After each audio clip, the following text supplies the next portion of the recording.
Miss 24/7 में आपका स्वागत है। मैं हूं अर्चना मिश्रा। सबसे पहले रुख करते हैं आज की हेडलाइंस पर।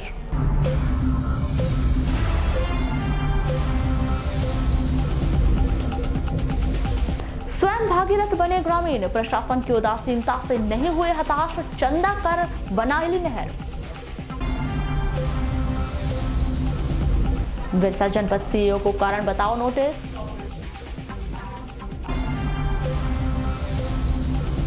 लालबर्रा की खाड़ी में अवैध रेत उत्खनन पर विवाद, ग्रामीणों ने किया थाने का घेराव। लिंगा हायर सेकेंडरी को मिली सौगात, गणित और विज्ञान की पढ़ाई शुरू।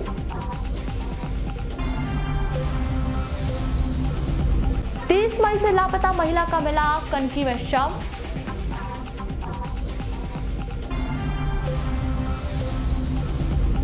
और अमानक खाद बीज विक्रेताओं पर गिरेगी गाज, कृषि विभाग ने तैयार की टीम। और अब खबरें विस्तार से। किसी ने सच कहा है, जहां चाह है वहां राह है। ऐसा ही कुछ उदाहरण पेश किया बालाघाट जनपद पंचायत के अंतर्गत आमगांव कोडिया टोला के ग्रामीणों ने, जब प्रशासन ने उनकी बात नहीं सुनी और जनप्रतिनिधियों ने उन्हें दुत्कार दिया तो स्वयं भागीरथ बनने तैयार हो गए। चंदा किया, राहत राशि जुटाई और स्वयं श्रमदान किया और टूटी हुई नहर की मरम्मत कर एक मिसाल कायम कर दी, जिससे इस बारिश किसानों को पानी के लिए परेशान ना होना पड़े। पिछले 3 वर्षों से किसान लगातार नहर की मरम्मत के लिए जिम्मेदारों के दरवाजे खटखटा रहे हैं, लेकिन किसी ने इसे गंभीरता से नहीं लिया। बेवश होकर किसानों ने अब खुद ही चंदा करके नगर में जेसीबी से नहर की खुदाई और श्रमदान कर किसानों ने उनकी मरम्मत का कार्य शुरू किया है, ताकि उन्हें बारिश के दिनों में सिंचाई के लिए पानी मिल सके।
बालाघाट की मुख्य नहर डूटी बांध तट की वितरक नहर समनापुर से लेकर आमगांव तक वर्षों पूर्व बनाई गई थी, जिसके अंतर्गत लगभग आधा दर्जन से अधिक गांव के सैकड़ों किसानों की हजारों एकड़ खेती आती है। नहर के ना बनने से पिछले कई वर्षों से किसानों को सिंचाई के लिए पानी नसीब नहीं होता था।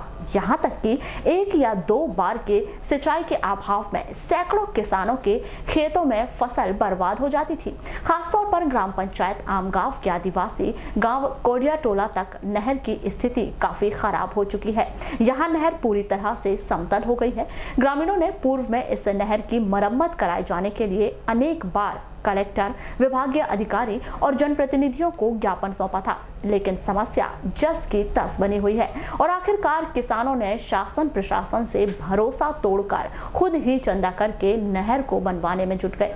ये तो यहाँ पर मेरे हिसाब से 3-4 गांव के इसी वितरक नहर पर डिपेंड करते हैं और मैंने खेती लिया हूँ तो 7-8 साल हो गए और जब खेती लिया था तब भी नहर की हालत खराब थी और तब से आज तक हालत खराब है।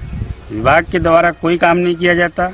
घास भी किसान ही लोग काटते हैं और घास काटने के बावजूद भी पानी नहीं आता। तो इस बार हम लोग जनप्रतिनिधि के पास गए, अधिकारियों, जन सुनवाई 3 साल से हम लोग पूरे किसान जन सुनवाई में जाते हैं, किसी प्रकार की कोई कार्रवाई नहीं होती। 2 साल से सीएम हेल्पलाइन कर रहे हैं, अधिकारी आते हैं, देख के चले जाते हैं। इस साल हम सभी किसानों ने बरसात के पूर्व, किसी ने 500, किसी ने 1000, किसी ने 200, सबने चंदा दिए हैं और श्रमदान भी कर रहे हैं और मशीन के माध्यम से खुदाई और गहरीकरण का कार्य कर रहे हैं।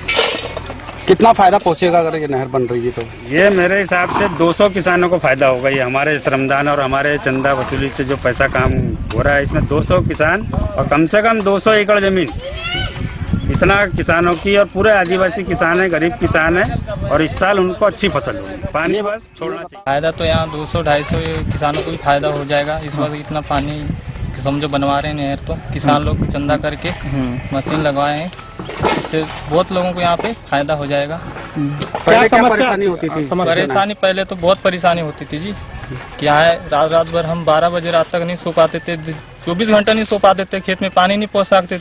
क्या एक पानी 2 पानी के लिए हम मार खा जाती थी हमारी किसानी। धान नहीं पका सकते बराबर। क्या है, आगे के लोग पका लेते हैं, हम पीछे वाले टेल वाले जैसे को ऐसे रह जाते हैं। बहुत कम कमा लेते हैं। ये बन जाने से ऐसा लगता है कि आप लोग को फायदा होगा? बहुत फायदा होगा हमको। जैसे फसल नहीं होती तो कहीं बाहर कमाने जाते थे क्या? हाँ, बाहर कमाने चल जाते हैं हम। क्या है, अपने यहाँ पानी बराबर नहीं पहुँच पाता हमारे खेतों में। तो अब इस बार उम्मीद है? इस बार उम्मीद है, क्योंकि 500 रुपये अपन चंदा कर रहे हैं। उम्मीद है इस बार। किसान लोग को बहुत मेहनत कर रहे हैं हम लोग। यहाँ के कर्मचारी लोग तो ध्यान नहीं दे रहे हैं। बालाघाट जिले में कई वितरक नहरों और कैनाल की हालत जर्जर हो चुकी है और जिले के कई क्षेत्र के ऐसे हजारों किसान हैं जो आज भी नहरों के बनने के लिए टकटकी वर्षों से लगाए हुए हैं। आमगांव क्षेत्र के किसान चंदा करके श्रमदान करने वाले किसानों की माने तो सिंचाई के अभाव में वे लोग फसल खराब होने के बाद पलायन के लिए मजबूर हो जाते थे। बहरहाल नहर में श्रमदान और जन सहयोग से काम जारी है। वहीं विभागीय अधिकारी, कर्मचारी और प्रशासन मूक दर्शक की भूमिका में है। हमारे गांव में पानी आ जाएगा तो धान पकेगा, ऐसा हमारा उम्मीद है जी। नहीं तो फिर धान नहीं पकता तो सब बाहर कमाने जाते हैं, लेडीज लोग भी, जेंट्स भी। क्या करेंगे? अब इस बार उम्मीद है पकेगी बढ़िया? तो पानी आएगा तो पकेगी जी, और पानी नहीं आएगा तो कैसे पकेगी? चलो। नहर की क्षतिग्रस्ती तो इतनी है कि कभी यहाँ पे हम जाते तो बिल्कुल कचरा यहाँ पे आने जाने में साफ सूफ सब कोई रास्ते में, यहाँ पे कभी इधर पे आने की हिम्मत भी नहीं होती थी। ऐसा किसी को बोलो तो यहाँ पे आते भी हैं कर्मचारी लोग, आते हैं और देखते हैं और चले जाते हैं, तुम लेके चले जाना कहते हैं पानी। सिंचाई विभाग वाले क्या बोलते थे नहर को लेकर के? सिंचाई विभाग वालों के पास में जाते हैं तो वो बोलते हैं कि तुम ले जा लेना पानी, लेकिन यहाँ से हम लोग उधर से बढ़ा देते हैं वो इसको चाबी को, लेकिन इधर पे पानी पहुँच ही नहीं पाता। मरम्मत को लेकर के क्या बोले? मरम्मत को लेकर के तो अब हम ही लोग सहयोग कर रहे हैं। किसान पैसे हम ही लोग लगा रहे हैं यहाँ पे, अब तो पानी आएगा। प्रदेश के भीतर लगातार हो रही सड़क दुर्घटनाओं पर अंकुश लगाने के लिए मध्य प्रदेश शासन ने नई मुहिम के तहत अब स्कूली बच्चों को यातायात का पाठ पढ़ाने की तैयारी कर ली है। नए शिक्षण सत्र की शुरुआत से ही कक्षा 11वीं के छात्रों को यातायात के पाठ पढ़ाए जाएंगे। 28 जून से स्कूल शिक्षा विभाग और यातायात विभाग एक साझा कार्यक्रम के तहत छात्रों को यातायात के नियम, सड़क पर होने वाली दुर्घटना सहित अन्य जानकारियां दी जाएगी। यातायात को पाठ्यक्रम में जोड़ा जाए। यातायात के नियमों की जानकारी यदि विद्यार्थियों को हो बहुत जरूरी भी है। वैसे भी हमारे शिक्षा विभाग में यातायात संबंधी जानकारियाँ देते रहते हैं, यातायात संबंधी पोस्टर लगाए भी जाते हैं, लेकिन ऐसा कोई अधिकृत पत्र मेरे संज्ञान में अभी तक नहीं आया है कि उसको पाठ्यक्रम में जोड़कर पाठ के रूप में कहीं पढ़ाया जाना तय किया गया हो। ऐसा पत्र मेरे संज्ञान में नहीं आया। आपके द्वारा मुझे बताया गया तो मैं कोशिश करूँगा कि ऐसा कोई पत्र हो तो मैं उसको ज़रूर आप तक पहुँचाने की कोशिश करूँगा। सर, क्या निश्चित ही अगर पाठ्यक्रम में शामिल किया जाता तो क्या निश्चित इसका लाभ मिलेगा? सर, पाठ्यक्रम में शामिल किया जाता है तो निश्चित ही लाभ मिलेगा, लेकिन आजकल प्रिंट यह निश्चित ही बड़ी अच्छी मुहिम है कि छात्रों को स्कूल जीवन में ही यातायात की बारीकियां सिखा दी जाएगी, जिससे वे सड़क दुर्घटनाओं के विषय में जान सके और भविष्य में वाहन चलाते समय इन सारी बातों को याद रखे। हाँ, ऐसे कुछ निर्देश मेरे नॉलेज में आए हैं और अच्छा भी हुआ। बच्चों को हमें समझाने के लिए अलग से है ना स्कूलों में जाके बताना पड़ता था, और जब उनके पाठ्यक्रम में शामिल है तो बहुत इंटरेस्ट लेके ये सब चीज़ें सीखेंगे और बच्चों के थ्रू उनके पेरेंट्स ईजी गोइंग वो रूल्स फॉलो कर पाएंगे। मैडम, अवश्य इसका फायदा मिलेगा। बिल्कुल, बहुत अच्छा फ़ायदा मिलेगा बच्चों को। मतलब उनकी बच्चे कहते हैं नींव होते हैं, जब बच्चे अभी से सीखेंगे तो बड़े होते होते हाँ मतलब ये रहेगा कि उनसे कोई रूल्स में गड़बड़ी नहीं होगी। मतलब ऐसा नहीं करेंगे कि है ना रूल्स तोड़ रहे हैं, सिग्नल तोड़ रहे हैं, फॉलो करेंगे। स्कूल शिक्षा विभाग के निर्देश के अनुसार 24 जून से नया शिक्षण सत्र शुरू हो जाएंगे। स्कूल आने वाले छात्र छात्राओं को किसी भी तरह की परेशानी ना हो, स्कूलों में सभी तरह की व्यवस्थाएं सुचारू रूप से हो, जिससे शिक्षण कार्य में बाधा न पहुंचे। इसके लिए जिला शिक्षा अधिकारी आर.के. लटारे ने जिले के सभी संस्था प्रभारियों को निर्देशित किया है कि वे तत्काल अपने शिक्षण संस्थान में सभी व्यवस्थाएं बना ले, जिससे भविष्य में किसी भी तरह की परेशानी ना हो। भीषण गर्मी को देखते हुए स्कूल शिक्षा विभाग ने शिक्षण सत्र को एक सप्ताह देरी से शुरू करने का निर्णय लिया, जिस कारण संस्था प्रभारियों को भी अतिरिक्त समय मिल गया है। सारे विद्यालयों को, संस्था प्रधानों को, प्राचार्यों को निर्देशित कर दिया गया है कि जो भी विद्यालय हैं उनकी साफ सफाई की ओर पूर्ण ध्यान दिया जाए। यदि कहीं टूट है, कहीं जीर्ण अवस्था में कोई दीवार इत्यादि या कोई रुक कक्ष है तो उसको डिसमेंटल कराने की पूरी प्रक्रिया करवा ले, संपन्नित करा ले। और किसी भी स्थिति में, चूँकि बरसात का समय भी रहेगा, तो ऐसे जीर्ण कक्षा में अपना अध्यापन कार्य न कराया जाए। और बच्चों के बैठने के लिए यदि जहाँ पर फर्नीचर नहीं है, जहाँ पर बैठने की पर्याप्त व्यवस्था नहीं है और आपके पास संसाधन उपलब्ध है, तो पूर्ण व्यवस्था उनके बैठने की जाए। पुस्तकें वितरित करने का कार्य भी प्रारंभ कर दिया जाए। जैसे ही छात्र छात्राएं प्रवेश लेते हैं, जैसे ही उपस्थित होते हैं, उनको पुस्तकें वितरित कर दिया जाए।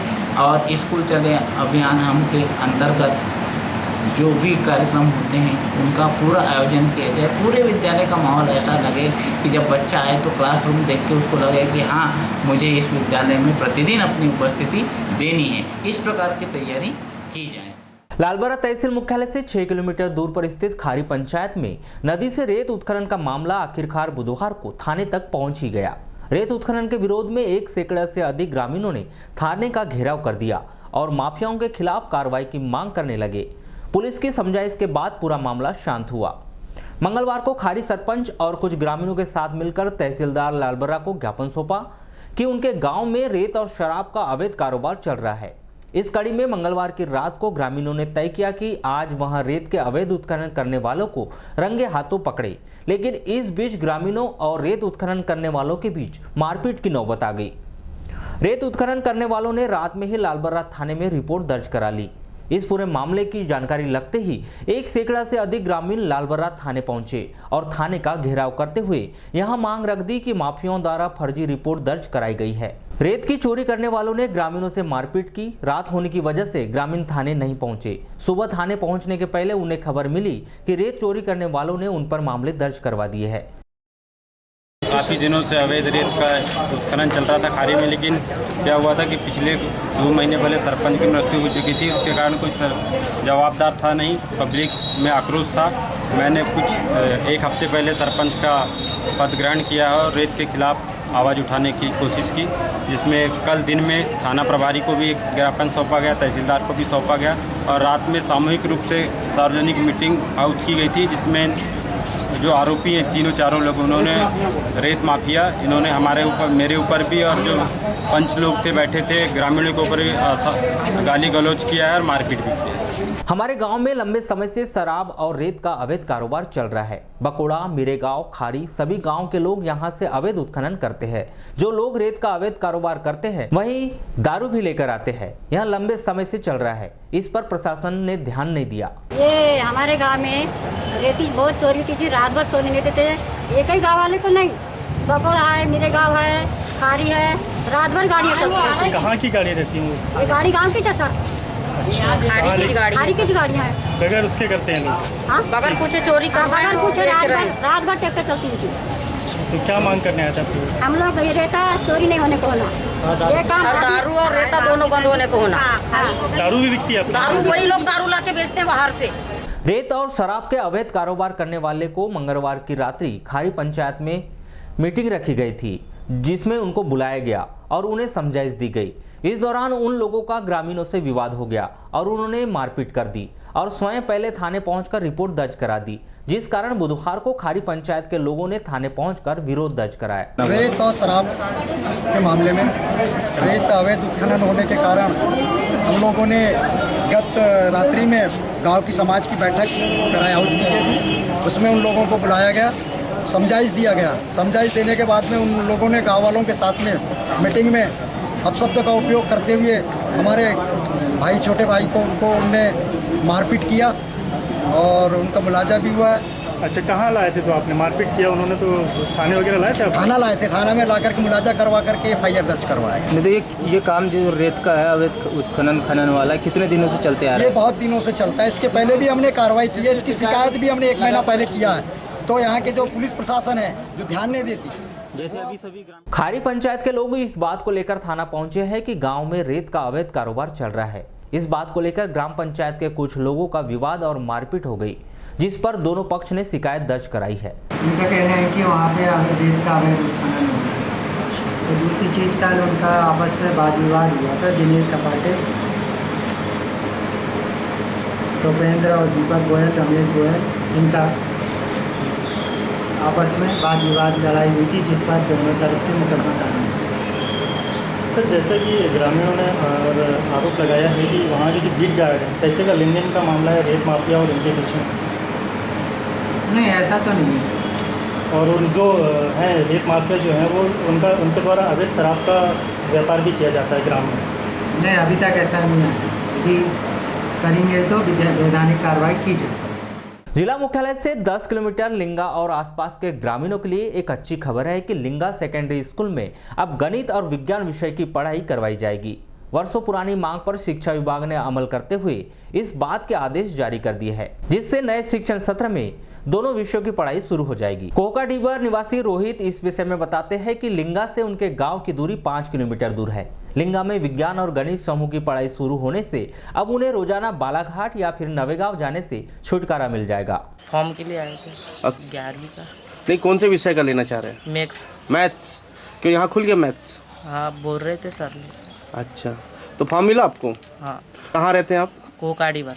कोकाडीबर कितना दूर पड़ता है कोकाडीबर यहाँ से? 5 किलोमीटर यहाँ से। 5 किलोमीटर। और जैसे अगर यहाँ नहीं खुला था तो आप लोग कहाँ जाते थे पढ़ने के लिए 11वीं वाले बच्चे? बालाघाट या फिर नवेगांव। नवेगांव अच्छा लगेगा, पास में है थोड़ा। अच्छा, पढ़ाई भी अच्छे से कर पाएंगे। हाँ। लोहारा निवासी ओम प्रकाश ठाकरे बताते हैं कि शासन का बहुत ही सराहनीय कदम है। लिंगा स्कूल में गणित और विज्ञान की पढ़ाई शुरू होने से बच्चों को रोजाना बालाघाट 10 किलोमीटर और हट्टा 7 किलोमीटर जाने से छुटकारा मिल जाएगा, जिससे उनकी पढ़ाई का स्तर भी अच्छा होगा। बहुत अच्छी बात है। यहाँ बहुत दिनों से मांग भी चल रही थी कि हमारे लिंगा में विज्ञान और गणित विषय होना चाहिए, क्योंकि बहुत परेशानी थी यहाँ।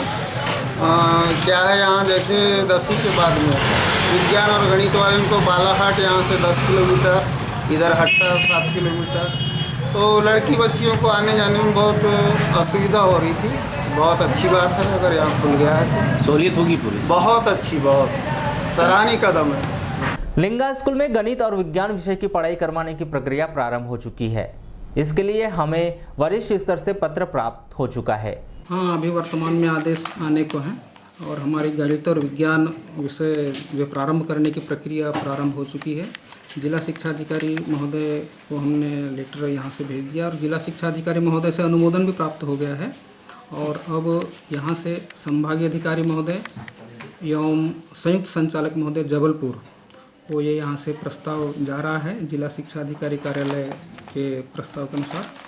और वहाँ से जैसी हमको अनुमति मिल जाती है तो हम यहाँ पर संकाय प्रारंभ कर देंगे। और हमने चालान के शुल्क भी जो है आज भेज रहे हैं। और हम गणित और विज्ञान की यहाँ की मूलभूत आवश्यकता थी और दूर दूर के जो बच्चे जो थे वो लाभान्वित नहीं हो रहे थे, तो अब इस वर्ष से उनको भी लाभ मिलने लगेगा और हमारे विद्यालय से बच्चे बाहर नहीं जाएंगे। सर, कितने गाँव को इसका लाभ मिलेगा?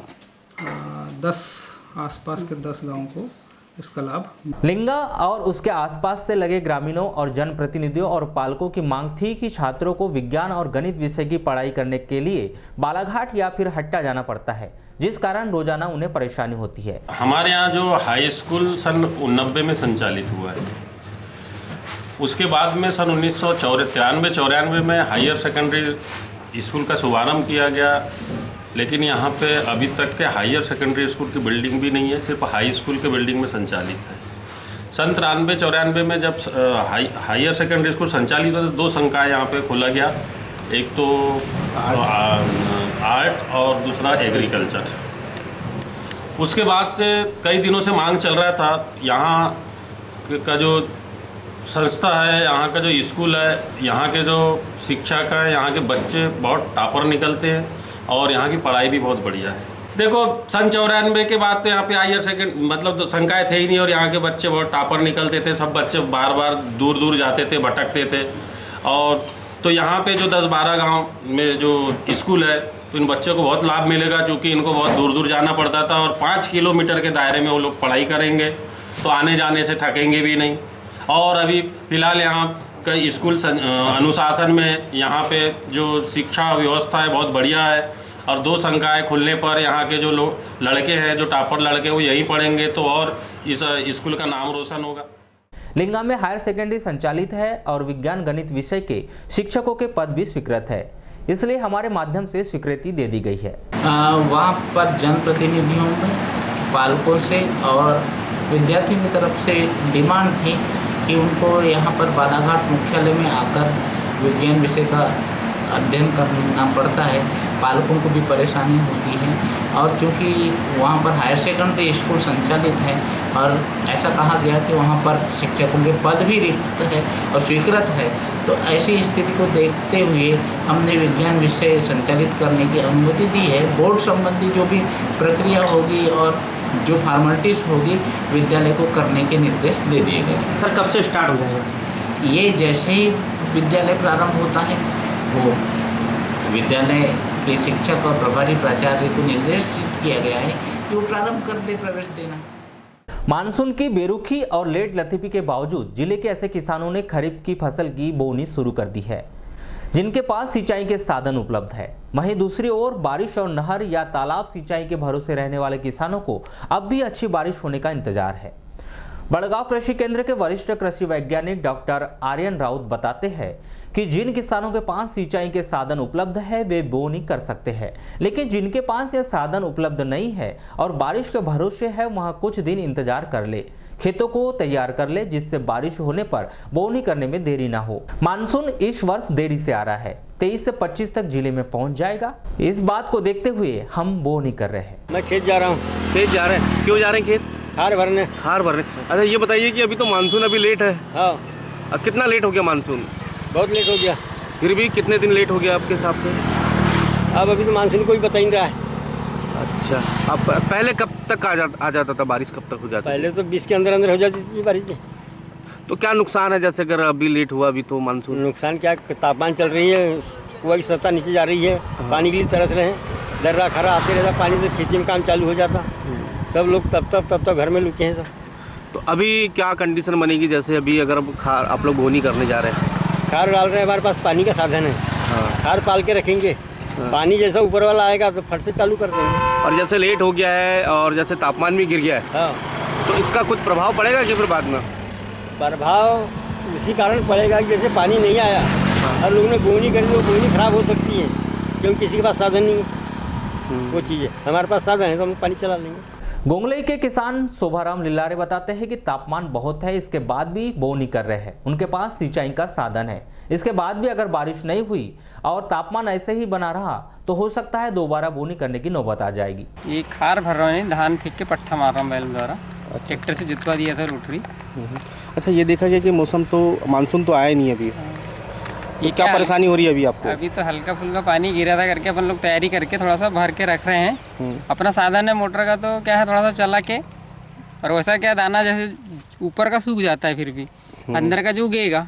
अच्छा क्या लगता है जब मानसून में देरी हो चुकी है तो खार बोने का उचित समय है क्या नहीं अभी? खार बोने का जो उचित समय है, मगर मौसम को देखते हुए अगर अपन लोग जितना लेट चलेंगे उतना लेट होगा। अगर साधन है थोड़ी बहुत व्यवस्था करके खार तो कम से कम जगह है। अच्छा ये बताइए मानसून कब तक आ जाता था? वैसे 10 जून को तो पिछले बार आ गया था, 6 जून को, इस बार तो 25 जून की कहानी है पूरी। किसानों के लिए नुकसान ही नुकसान है। नुकसान ही नुकसान।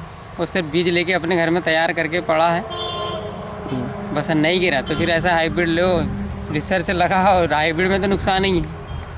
3 किलो धान अगर उगी नहीं तो उसके आधी एकड़ ऐसी ज़मीन पड़ रह जाएगी। अभी जैसे नांगर अभी जोतेंगे तो उसमें कुछ होगा कि नहीं होगा? जैसे नहीं नांगर तो बनेगा ही नहीं, नांगर तो कुछ भी नहीं, पूरा खड़खड़ होगा, ट्रैक्टर के फार टूट जाती है यहाँ, तो नांगर तो अलग ही चीज़ है।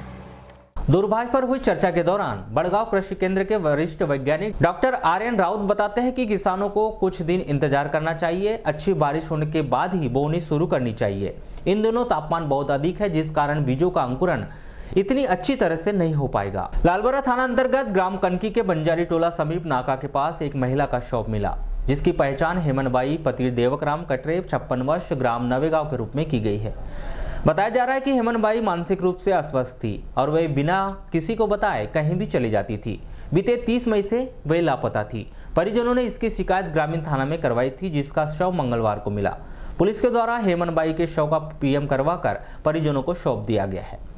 संभावना जताई जा रही है कि हेमन बाई भटकते हुए कनकी पहुंच गई होगी और धूप से बचने के लिए झाड़ियों में बैठ गई होगी। इस दौरान धूप और प्यास के कारण उसकी मौत हो गई होगी।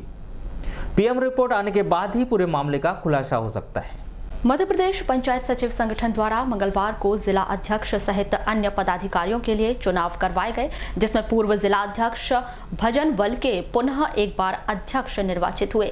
इसी प्रकार वारासिवनी ब्लॉक अध्यक्ष के रूप में लिखनलाल ठाकरे और लालबर्रा में भोजराज राहंगडाले दोनों ही निर्विरोध चुन लिए गए। जिले भर के सभी जनपदों में ब्लॉक अध्यक्ष व जिला अध्यक्ष के साथ साथ अन्य पदों के लिए सुबह 12 बजे मतदान प्रक्रिया शुरू करवाई गई, जिसमें 672 पंचायत के सचिव ने मतदान प्रक्रिया में हिस्सा लिया। आपको बता दें कि सचिव संघ के चुनाव बहुत ही शांतिपूर्ण तरीके से और अधिकांश स्थानों पर अधिकांश पदों के लिए निर्विरोध रूप से संपन्न हो गए। मध्य प्रदेश पंचायत सचिव संगठन और माननीय दिनेश चंद्र शर्मा जी प्रदेश अध्यक्ष, साथ में हमारे प्रदेश संगठन मंत्री टीकाराम साहू जी, नामदेव राउत जी, आपसे के बनाए हुए शेड्यूल के आधार पर 50 जिलों में जो शेड्यूल तैयार किया गया था जिला अध्यक्ष और ब्लॉक अध्यक्ष निर्वाचन का, उसी तारतम्य बालाघाट जिले में जिला अध्यक्ष के चुनाव संपन्न हुए हैं और इसके तहत मुझे जीत मिली है। ये जीत मेरी नहीं है और ये सचिव साथियों की जीत है, उनके संयुक्त जीत है।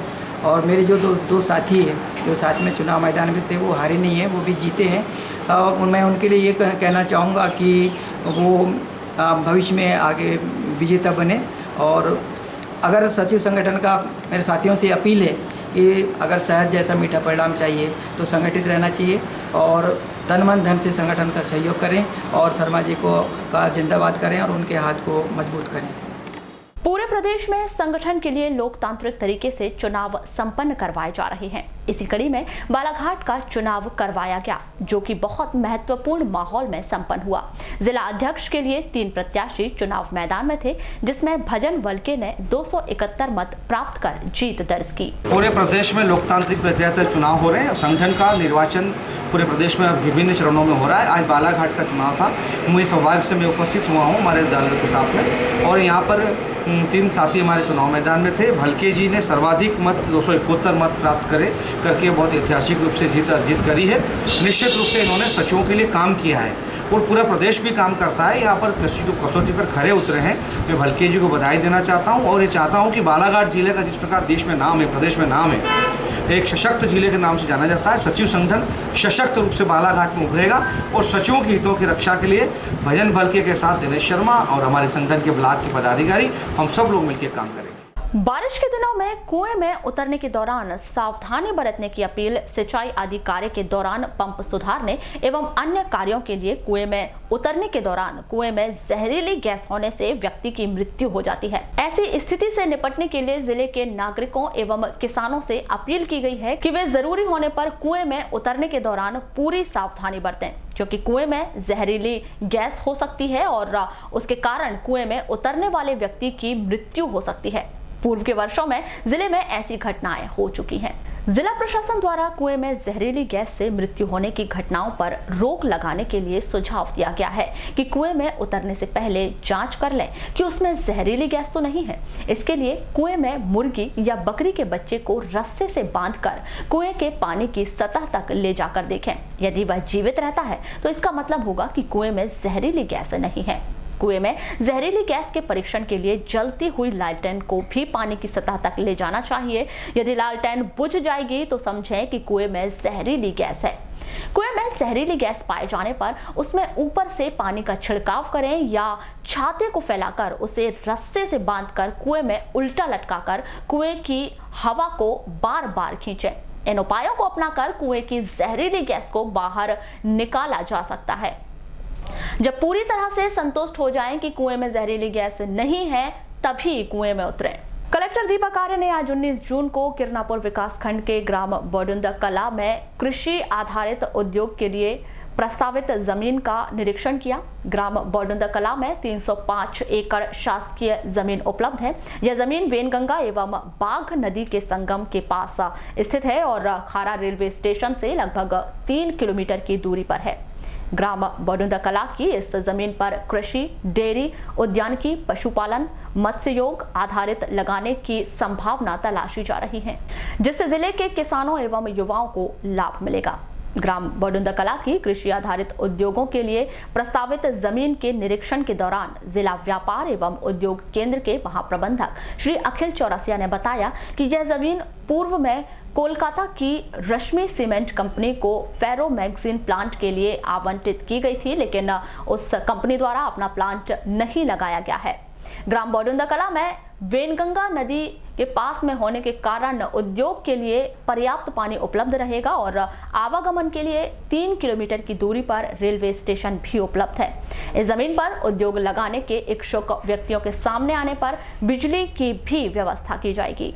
लांजी के ग्राम कारंजा निवासी पूरन सिंह नेवोरिया के 6 वर्षीय बालक प्रदीप उर्फ मुनिया के गुम और अपहरण की रिपोर्ट 5 जून को दर्ज करवाई थी। बीते कुछ दिनों से मुनिया का कहीं पता नहीं चल पाने के कारण पुलिस के द्वारा मुनिया का गुम होना, नरबली, ह्यूमन ट्रैफिकिंग, हत्या की आशंका से देखते हुए पूरे मामले को गंभीरता से लेकर एक टीम का गठन किया गया था। थाना प्रभारी नितिन अमलावद एवं उनकी टीम का मुनिया की पतासाजी में अहम योगदान रहा है। मुनिया छत्तीसगढ़ के दुर्ग जिले में संचालित बालक कल्याण गृह से दस्तयाब किया जाकर वरिष्ठ अधिकारियों को सूचित किया गया। मुनिया को बालाघाट लाया गया, जहां मुनिया कागजी कार्यवाही पूर्ण कर परिजनों को सौंपा जाएगा। मुनिया की पतासाजी में लगी पुलिस टीम को वरिष्ठ अधिकारियों के द्वारा पुरस्कृत किया जाएगा। कटंगी थाना प्रभारी प्रमोद साहू को पुलिस अधीक्षक अभिषेक तिवारी ने लाइन अटैच कर दिया है। आपको बता दें कि बीते दिनों टीएल की मीटिंग के दौरान कलेक्टर दीपक आर्य ने रेत के अवैध उत्खनन पर नाराजगी व्यक्त की थी। शायद थाना प्रभारी को लाइन अटैच किए जाने का कारण उनकी कार्यप्रणाली और मामले से जोड़कर देखा जा रहा है। आपको बता दें कि प्रमोद साहू बालाघाट कोतवाली में थाना प्रभारी रहने के दौरान भी लाइन अटैच किए गए थे। जिले के हट्टा थाना से स्थानांतरित होकर वारासिवनी थाना प्रभारी के रूप में आनंद प्रकाश ने पदभार संभाल लिया है।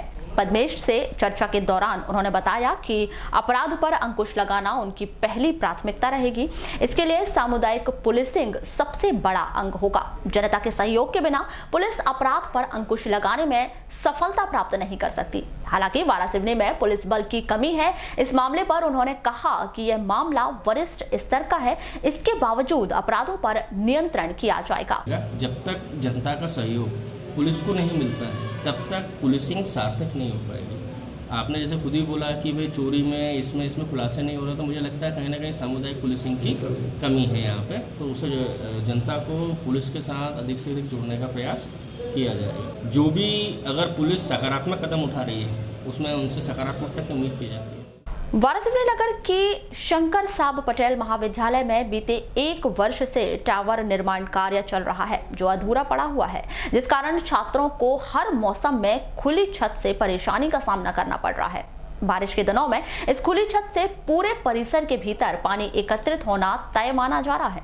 इस पूरे मामले पर ठेकेदार की उदासीनता दिखाई दे रही है। वहीं महाविद्यालय को विश्व बैंक परियोजना से भवन एक्सटेंशन के लिए राशि आ चुकी है, जिसमें टावर सहित अन्य निर्माण कार्य किए जाने हैं। आरईएस को हमने दिया था काम, ऊपर जो हॉल बने हैं 2 उसके बीच टावर का, तो उन्होंने मना कर दिया बनाने से, नहीं बनाया उन्होंने। टावर को तोड़े जरूर हुई थी हॉल की तो, लेकिन उन्होंने टावर का हमारे एजेंट उसमें नहीं था करके उन्होंने उसको नहीं बनाया। तो टेम्पररी हमने फिर पिछले साल तो ऐसे ही निकाल दिए और अभी उसको हम विश्व बैंक परियोजना में शामिल किए हैं और उसका पैसा भी आ गया है। वर्ल्ड बैंक प्रोजेक्ट का कॉलेज को मिल गया है पैसा।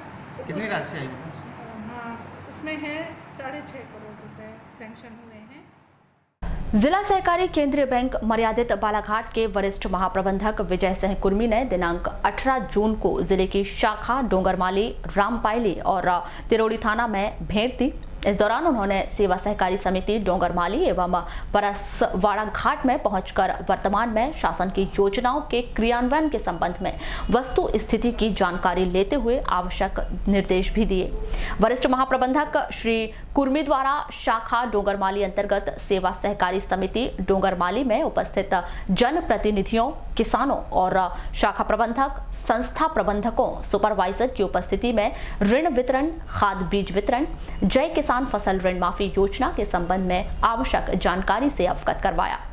इसी तारतम्य में शाखा रामपायली पहुंचकर शाखा प्रबंधक IR भगत एवं सुपरवाइजर से शासन की विभिन्न योजनाओं एवं ऋण खाद बीज वितरण में तेजी लाने हेतु निर्देशित किया गया। लोक सेवा गारंटी अधिनियम के अंतर्गत आवेदक को चाही गई सेवा का लाभ तय समय सीमा में नहीं देने पर कलेक्टर दीपक आर्य ने जनपद पंचायत बिरसा के मुख्य कार्यपालन अधिकारी संजीत कुमार श्रीवास्तव को कारण बताओ नोटिस जारी किया है कि क्यों ना आवेदक को सेवा देने में विलंब के लिए उन पर 250 रुपए प्रतिदिन के हिसाब से जुर्माना लगाया जाए और जुर्माने की यह राशि उनके वेतन से वसूल कर समय पर सेवाएं नहीं मिलने से प्रताड़ित आवेदक को दे दी जाए। मुख्य कार्यपालन अधिकारी श्री श्रीवास्तव को 3 दिनों के भीतर समक्ष में उपस्थित होकर अपना जवाब प्रस्तुत करने कहा गया है। समय सीमा में संतोषजनक जवाब नहीं मिलने पर एक पक्षीय कार्यवाही की जाएगी और उनके वेतन से 250 रुपए प्रतिदिन के हिसाब से जुर्माना राशि वसूल कर सेवा के लिए आवेदन करने वाले आवेदक को प्रदान की जाएगी। ITI से प्रशिक्षित युवाओं को रोजगार के अवसर उपलब्ध कराने के लिए आगामी 25 जून को सुबह 10 बजे से शासकीय ITI बालाघाट में विशेष प्लेसमेंट ड्राइव का आयोजन किया गया है। इसमें वी कमर्शियल व्हीकल कंपनी द्वारा पात्रता रखने वाले युवाओं की भर्ती की जाएगी। इस विशेष प्लेसमेंट ड्राइव में ITI अंतिम सेमेस्टर में प्रशिक्षणरत ITI पास एवं अप्रेंटिस पास 18 से 23 आयु वर्ग के युवा शामिल हो सकते हैं। विशेष प्लेसमेंट ड्राइव में mechanic, diesel mechanic, motor vehicle electrician, fitter, Turner, welder, machinist, painter व्यवसाय के लिए युवाओं का चयन किया जाएगा। प्लेसमेंट पे शासन विभाग बहुत ही गंभीर है। इसी के तहत हमारे जो अभियान चल रहे हैं, तो अभी पिछला भी हम प्लेसमेंट कैंपस हुए हैं और अभी भी 25/6 को अभी प्लेसमेंट कैंपस आ रहे हैं। बालू आइसर कंपनी आ रही है, तो उसमें बहुत सारे ट्रेड हैं, Turner, fitter, electrician, diesel mechanic, motor mechanic, painter, ये ट्रेडों को हम बच्चे जो रहेंगे हमारे पास, जो एक तो अभी लास्ट एग्ज़ाम जो अटेम्प्ट कर रहा है वो बच्चे लास्ट ईयर में जो है। हाँ, जी। और दूसरे जो पास आउट हैं वो, और तीसरे बच्चे जो पास आउट भी हो गए और अप्रेंटिस भी कर लिए। तो कंपनी इन 3 की रिक्वायरमेंट की है। मानसून के आगमन के साथ ही जिले में किसानों ने खरीफ की फसल लगाने की तैयारी शुरू कर दी है। वहीं दूसरी ओर कृषि विभाग ने एक बार फिर जिले के भीतर अमानक खाद बीज विक्रेताओं पर छापामार कार्रवाई करने के लिए टीम बना ली है। आपको बता दें कि पिछले वर्षों के दौरान अमानक खाद बीज खरीदी कर जिले के सैकड़ों किसानों के साथ ठगी हो चुकी है। इस बार ऐसा ना हो, इसीलिए कृषि उप संचालक राजेश त्रिपाठी ने पूरे जिले में टीम का गठन कर जांच शुरू कर दी है, जिसमें छापामार कार्रवाई की जाएगी। अभी कलेक्टर साहब ने कल पूरे कृषि विभाग के पूरे मैदानी कर्मचारियों का, अधिकारियों का बैठक लिया है और उन्होंने पूरा उड़नदस्ता टीम बनाने का निर्देश दिया है। सभी तहसीलदार के साथ में सभी SADO लोग मिल करके अभियान चला करके जाके वहाँ छापामारी कार्रवाई करेंगे, सैंपलिंग करेंगे। किसी तरह का कोई अमानक मिलेगा तो तुरंत उसमें FIR दर्ज कराया जाएगा। उसको सघन तरीके से हम लोग उसको अभियान चला करके करने की पूरा भरसक प्रयास। कलेक्टर परिसर में स्थित खनिज विभाग कार्यालय में अब तक CCTV कैमरे की व्यवस्था नहीं की गई है। आपको बता दें कि कलेक्टर कार्यालय पहले ही कैमरों से लैस हो चुका है। इस संदर्भ में अनौपचारिक चर्चा के दौरान जिला खनिज अधिकारी SS बघेल ने बताया कि उन्होंने हाल ही में पदभार ग्रहण किया है और शीघ्र ही विभाग में CCTV कैमरे लगाए जाएंगे। इसके अलावा कर्मचारियों के कार्यालय आने जाने का समय भी निर्धारित किया जाएगा। स्टेट बैंक ऑफ इंडिया मुख्य शाखा बालाघाट पर विभिन्न ऋण संबंधी विभाग में पदस्थ अधिकारियों का स्थानांतरण उनके प्रमोशन के आधार पर हुआ है। इन अधिकारियों को बुधवार को मुख्य शाखा में समस्त पदस्थ कर्मचारियों की मौजूदगी में विदाई दी गई। प्राप्त जानकारी के अनुसार बालाघाट मुख्य शाखा उप प्रबंधक के पद पर पदस्थ BS बघेल का स्थानांतरण सुभाष चौक बालाघाट शाखा में हुआ है। आप मुख्य शाखा में 2 मार्च 2017 से पदस्थ स्थान पर पन्ना शाखा से पीयूष टंडन आए हैं। इसी प्रकार उप प्रबंधक शैलेश कुमार का स्थानांतरण नैनपुर शाखा में शाखा प्रबंधन के पद पर हुआ है। आप मुख्य शाखा में 19 अप्रैल 2018 से पदस्थ थे। इनके स्थान पर हिंगनघाट महाराष्ट्र से सिद्धार्थ भारती आए हैं।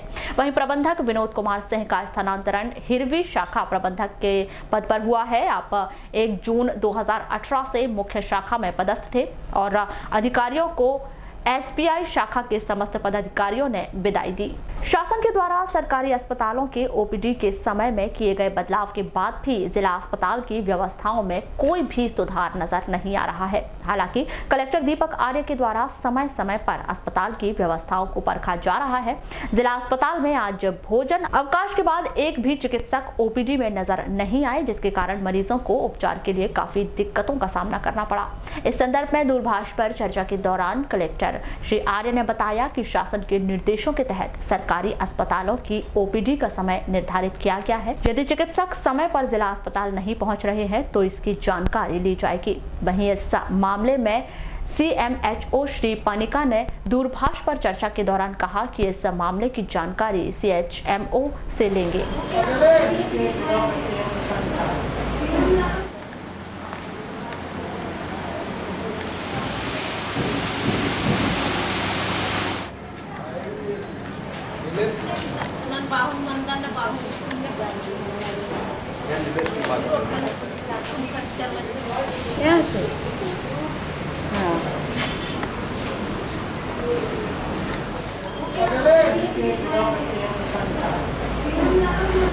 4-5 दिन पहले वो एडमिट हुए थे तो उनको आराम नहीं हुआ। इन लोगों ने छुट्टी दे दी, आराम भी नहीं हुआ था। तो अभी और उनकी कल रात से तबीयत खराब है, तो आज हम 1 बजे से आए थे, एक भी डॉक्टर लोग नहीं। तो जैसे अभी लंच होता है 2 बजे डॉक्टर आते हैं, तो अभी कोई डॉक्टर नहीं? अभी तो कोई भी डॉक्टर नहीं है। किसी से पूछे तो उन्होंने बोले कि 3 बजे आए। बस आए डॉक्टर देखे तो सोनोग्राफी भी नहीं हुआ। मिला एक डॉक्टर सोनोग्राफी 8 तारीख को बोला 7 महीने। तो अभी क्या करना है फिर आप? भर्ती 3:30 बजे आएगा बोले अभी डॉक्टर। पूछने गए थे मैडम के 3:30 बजे आएगा, लेकिन उनका ड्यूटी का समय तो है ना 4 बजे तक। समय है लेकिन नहीं है अभी तो डॉक्टर। वो कल से उल्टी कर रही है, परसों के दिन हुई है। तो उल्टी करते तो फिर कल से ना दूध पी रही है और ना तो कुछ भी नहीं। तो आज हमने प्राइवेट डॉक्टर से चेक कराई वहीं। तो उनने बोला कि पीलिया हो गया, बालाघाट ले जाओ। कब लेके आए हैं? अब भी आए। तो एक भी डॉक्टर नहीं? एक भी डॉक्टर नहीं। मैडम डॉक्टर नहीं है क्या? लेकिन अभी तो 2:45 बजे, कितने बजे आते हैं? 2:30 बजे तक आते हैं। अभी तो एक भी डॉक्टर नहीं आया। लेकिन 2:15 बजे लंच टाइम है ना, सब मरीज लोग परेशान हो रहे हैं। बुलेटिन के अंत में एक बार फिर नजर डालते हैं आज के हेडलाइंस पर।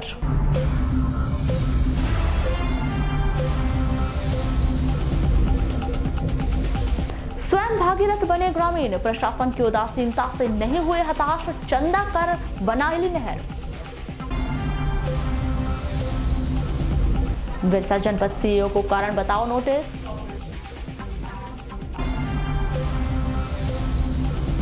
लालबर्रा की खाड़ी में अवैध रेत उत्खनन पर विवाद, ग्रामीणों ने किया थाने का घेराव। लिंगा हायर सेकेंडरी को मिली सौगात, गणित और विज्ञान की पढ़ाई शुरू।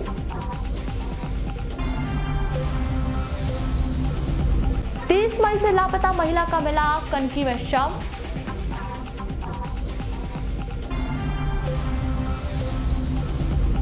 और अमानक खाद बीज विक्रेताओं पर गिरेगी गाज, कृषि विभाग ने तैयार की टीम।